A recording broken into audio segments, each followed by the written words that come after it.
So we know what we want from them. The question I'm going to ask you today is, what do they want from you?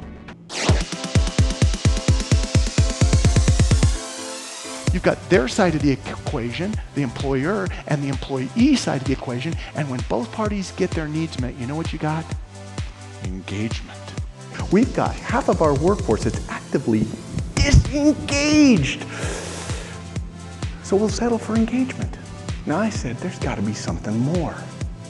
There's got to be something more than just engaged employees. You know, people who would work for us the way we would work for us. Because I don't want anyone working for me who's just engaged. You know what I want? I want someone who's on fire. On fire while they're at work. That's an on-fire employee. That's somebody like Benita. I like working here. This is who and what I am, and I'm looking forward to tomorrow.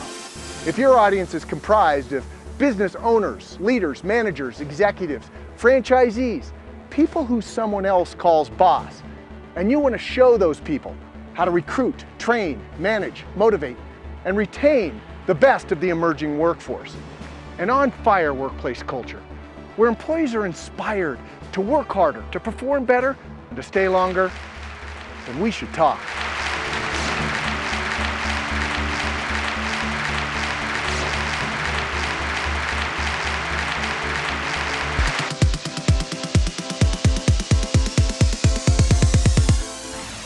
How many of you would actually buy a piece of technology without first consulting your child? How many of you get dressed? Go in front of your child and say, how do I look? And if they say, you go change. So when I talk about they, I'm not just talking about young people. I'm talking about the millennial mindset. And that mindset sometimes is in the body of a 40 or a 50-year-old person who are tethered to their technology and can't make eye contact. So millennial is no longer an age demographic. In fact, it's a mindset. I just found Eric's talk this morning so inspirational and motivational. There's so many little nuggets that he says and little phrases that just make you stop and think and go, I can do that. What do you need to improve in your job? Wow, Mr. Mayor, that's a powerful question. Can you tell me how that plays out? He says, sure. Let's just say you're the housekeeping manager at a Fairfield Inn in Dubuque, Iowa. And you pull your housekeepers together that day and you cover those three things. You say, well, here's what we're doing well. Here's something we need to work on. And by the way, what do you need to do your job better?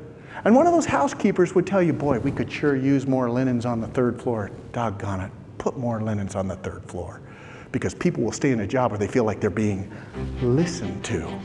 I love what he has to say because his messages, the information always touches my head, my heart, and my funny bone. You know what it takes to be successful in your business. Do the people who work for you? Because oftentimes they're confused. They don't know. We assume they know, but they don't know. So you would know what those 5 words were on your list if you were out of here and the people who worked in your organization were in here. And I said, here's what I want you to do. I want you to tell me what it takes to be successful for you in your place of business, where you work. What is your manager, your owner? What do they want out of you? I only want 5 words. If they stopped and gave me 5 words, how close would their list be to your list? Would it be exactly the same? Kind of the same? Or as different as east is from west? Because if you're not on the same page, you know what you got? You got a mess. Eric's presentation was very exciting for me. I'm a former Disney executive and a television station executive, and he was spot on in identifying how to change a culture. And every day, the CEO punches in.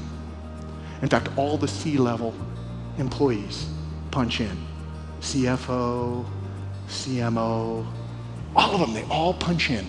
Doesn't that sound weird? Wouldn't we only let hourly people? See, here's the way they look at it. They go, hey, whatever we ask of those people, we're going to do ourselves. Everybody clocks in. Here's the thing. The workday starts at 8:30 a.m. in the Mars Corporation. But if you punch in at 8:29 or earlier, you get a 10% bonus on the day that you're there. Think about that. 10% bonus for punching in early. They don't slap people for being late. They reward people for being early. No wonder they're growing like crazy. You see, we have all been idle. We have all been lucky, and we've all cheated. Don't tell me you haven't. If you've driven 1 mile an hour over the posted speed limit, you've cheated. And for those of you angels in here who say, well, I've never done that. Have you ever torn a tag off a mattress or a pillow? Because it clearly says on there, do not remove under penalty of the law. Where we want our people to know what to do and to do it. And that's where the leadership part happens. Because that's what you and I are, my friends. And that's our call. To move people over and up and over, so that they know what to do when they do it. And that means first and foremost, we've got to be standing in that quadrant 24/7, 365. And we've got to reach down and we've got to pull people up into that quadrant. And we have to do it every single day because gravity works against us. Gravity is going to pull people back down if you just turn your back for a minute. When you find a speaker that has the right kind of content and an amazing delivery and a whole lot of laughs, that's a home run. Our group absolutely loved him, but more significantly than that, they took away things that they're going to use immediately. Doesn't get much better than that. Now, if you like what you've seen, contact me and we'll work together to create an amazing experience. Thanks for watching. You guys are awesome. Thank you. Peter. Josie. Thank you, Josie. Appreciate it. God bless you. Thanks, Tim. You guys are awesome. Thank you. Right on. Thank you very much. Awesome.